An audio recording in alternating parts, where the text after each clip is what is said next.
अस्सलाम वालेकुम students, I hope आप सब जो है वो खैरियत होंगे। सो आज हम लोगों ने स्टार्ट कर लेना है कि व्हाट इज़ रजिस्टर्स। आज का सारा टॉपिक जो है वो बेसिकली होगा रजिस्टर्स के ऊपर।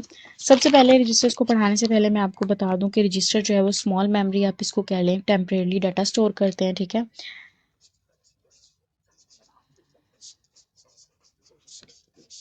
आगे फर्दर इसकी दो टाइप्स कैटेगरीज होती हैं रजिस्टर्स के अंदर, ठीक है।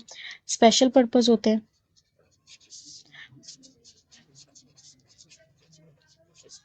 और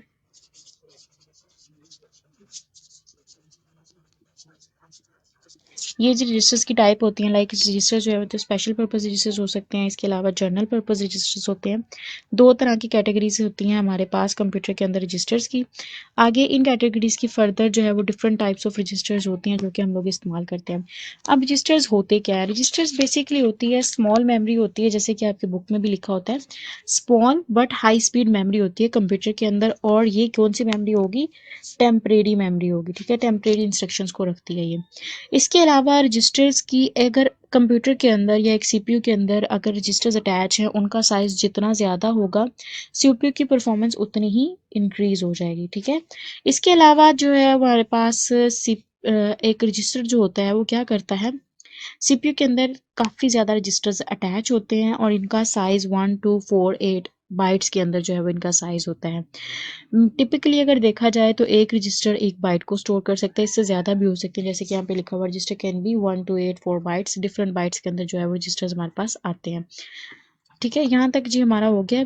अब हर रजिस्टर का प्री डिफाइंड फंक्शन होगा, ठीक है। ये आप लोग कह लें एक छोटे छोटे असिस्टेंट्स होते हैं कंप्यूटर के अंदर जिनका काम जो है वो ऑलरेडी प्री डिफाइंड हो चुका है। हर रजिस्टर ने अपना ही बेसिकली अपना ही मेन काम करना होता है, ठीक है।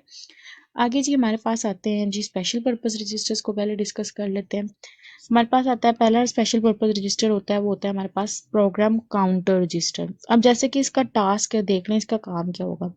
इसका काम सिर्फ इतना होगा कि आपको पता है कंप्यूटर के अंदर हर चीज़ जो है वो एक तरतीब के साथ हो रही होती है, ठीक है।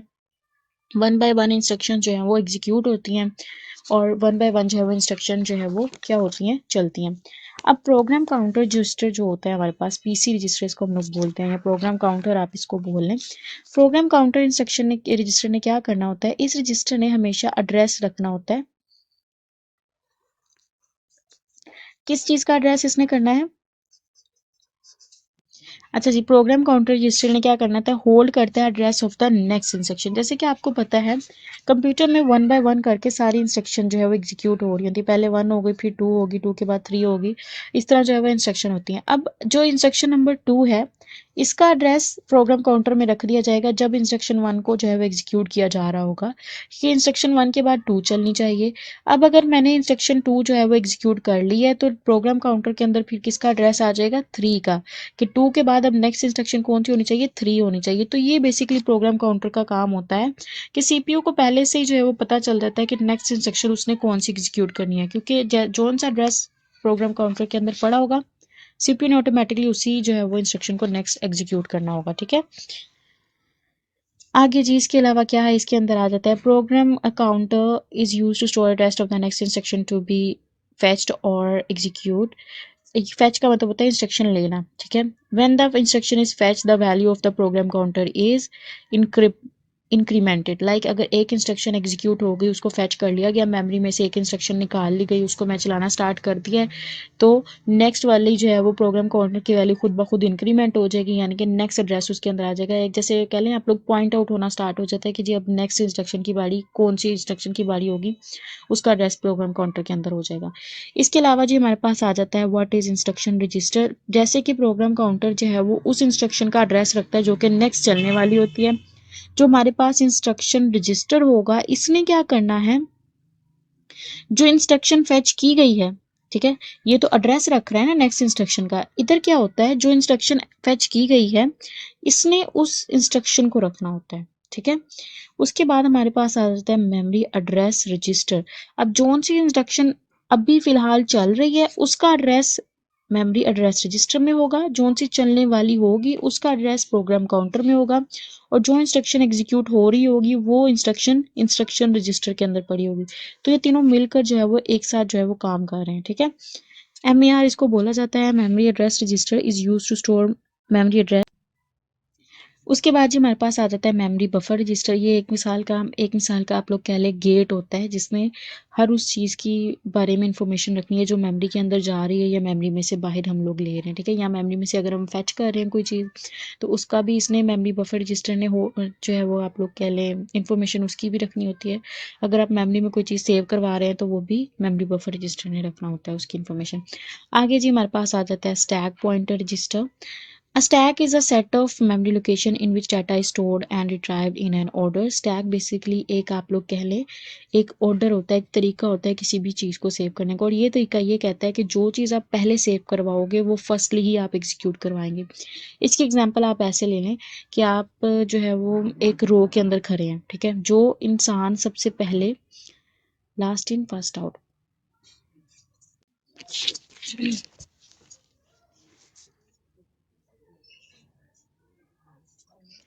ओके जी, तो अगला है हमारे पास what is stack pointer register. Basically stack pointer register को समझने के लिए आपको समझना पड़ेगा कि सबसे पहले स्टैक क्या होती है, ठीक है। स्टैक बेसिकली बोला जाता है एक ऑर्डर को, एक तरीके को, जिस तरीके से अगर हम लोग कोई इन्फॉर्मेशन सेव कर रहे हैं, एक तरीका स्पेशल तरीका होता है जिसमें हम लोग इन्फॉर्मेशन सेव, जिस ऑर्डर से आप लोग इन्फॉर्मेशन सेव करते हैं, वो हमारा जो वे है या वो मेथड है वो हमारा स्टैक है। अब स्टैक एक ऐसा मेथड है जो कि कहता है कि अगर आपने कोई चीज़ लास्टली इंटर की थी ना, उसको आप फर्स्टली आउट करेंगे। कैसे, इसको समझने के लिए एग्जांपल देख लेते हैं। एक लो हम लोग, आपके पास कह लें आप लोग बोरी है या फिर एक कह लें आप लोग एक छोटा सा बॉक्स है, ठीक है। इसके अंदर आपने बुक्स डालनी। मैंने बुक नंबर 1 डाली, पहले तो ये एम्प्टी था, ठीक है। मैंने बुक नंबर 1 डाली, 2 डाली, 3 डाली, 4 डाली, 5 डाली।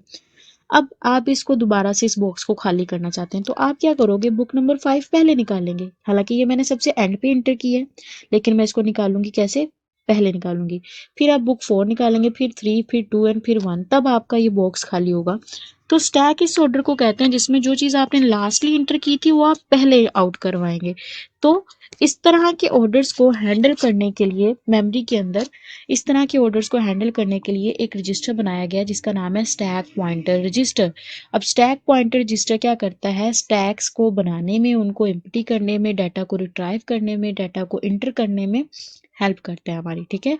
The data item stored at the top of the stack retrieve before retrieving items below. आपको बुक नंबर 5 निकालने से पहले, सॉरी, बुक नंबर 4 निकालने से पहले 5 निकालनी पड़ेगी। जब बुक नंबर 5 निकल जाएगी तब आप बुक नंबर 4 निकाल सकते हो। तो ये जो है वो काम किसका होगा, इस सारे काम को हैंडल करना कौन करेगा, इसको सारे काम को हैंडल स्टैक पॉइंट रजिस्टर करेगा। ठीक, क्लियर हो गया यहाँ तक। यहाँ तक हमारे जी स्पेशल पर्पज रजिस्टर्स कवर हो। सो यहाँ तक हमारे जो है वो स्पेशल पर्पज रजिस्टर्स कवर हो गए हैं। अब हम लोगों ने जी आगे पढ़ लेना है जनरल पर्पज रजिस्टर्स, जैसे कि आपको यहाँ पर शो हो रहे हैं। अच्छा जी, जनरल पर्पस रजिस्टर्स बड़े जो है वो आप लोग कह लें ऐसे रजिस्टर्स होंगे जो कि मैथमेटिकल या फिर लॉजिकल ऑपरेशंस करने में आपकी हेल्प देंगे या सीपीयू की हेल्प देंगे, या फिर सीपीयू का जो पार्ट होता है एएलयू यानी कि अर्थमेटिक लॉजिक यूनिट की जो हेल्प करेंगे, वो होंगे जी जनरल पर्पस रजिस्टर्स। अब जनरल पर्पस रजिस्टर्स का काम मेन क्या होता है, जनरल पर्पस रजिस्टर्स यहाँ पर आपको शो हो रहे हैं कि एक्यूमुलेटर रजिस्टर होता है, बेस रजिस्टर होता है, काउंटर रजिस्टर होता है, डाटा रजिस्टर होता है, ए बी एंड सी। यहाँ पे ए से एक्यूमुलेटर, बी से बेस, सी से काउंटर, डी से डाटा रजिस्टर, ठीक है। अब हर रजिस्टर का छोटा छोटा काम लिखा हुआ है। ए का एक्यूमुलेट है, उसका मतलब होता है अर्थमेटिक और डाटा ऑपरेशन। एक्यूमुलेट रजिस्टर हमेशा प्लस माइनस वाले जितने ऑपरेशन होते हैं उनका डाटा रखता है। बेस रजिस्टर क्या करता है, जो चीज़ मूव हो रही है एक लोकेशन से दूसरी लोकेशन, उसका डाटा भी इसने रखना है, साथ ही साथ इसने अर्थमेटिक डाटा भी इसने रखना है। काउंटर रजिस्टर ने हर चीज़ का काउंटिंग पर्पस के लिए इस्तेमाल होता है, ठीक है। डाटा रजिस्टर क्या करता है, डिवीजन और मल्टीप्लिकेशन के डाटा को होल्ड करने के लिए इस्तेमाल होता है। तो ये छोटे छोटे काम थे जो कि डिफरेंट रजिस्टर्स डिफरेंट काम करते हैं। इसके अलावा उन्होंने आपको साइज बता दिया है, 1 से 4 के दरमियान में इनका साइज होता है।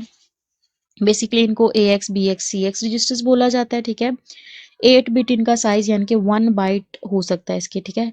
और sorry, contain 2 parts of 8 bit, मतलब कि 2 बाइट्स अगर हैं तो 2 पार्ट्स हो गए 8 बिट के, ठीक है। अब ए एक्स और बी एक्स को ना 2 पार्ट्स में डिवाइड किया जाता है, like A L and A H, ठीक है। आप कह लें कि जी आपके पास ए एक्स रजिस्टर है, ठीक है। ए एक्स रजिस्टर के फर्दर 2 पार्ट होते हैं, A L and A H. ये होता है अर्थमेटिक लोअर बाइट्स, और ये होती है अर्थमेटिक हायर बाइट्स। एल से लोअर बाइट्स, एल से लोअर बाइट्स हो जाती है, ठीक है, एच से हायर बाइट्स हो जाती हैं। तो ये जो है वो डिफरेंट पार्ट्स होते हैं इनके। इसके अलावा जी डायग्राम इसकी यहाँ पे शो करवाई गई है। ए एक्स रजिस्टर है, उसके दो पार्ट हैं, A H A L. B X है, उसके दो पार्ट्स हैं, बी एच बी एल।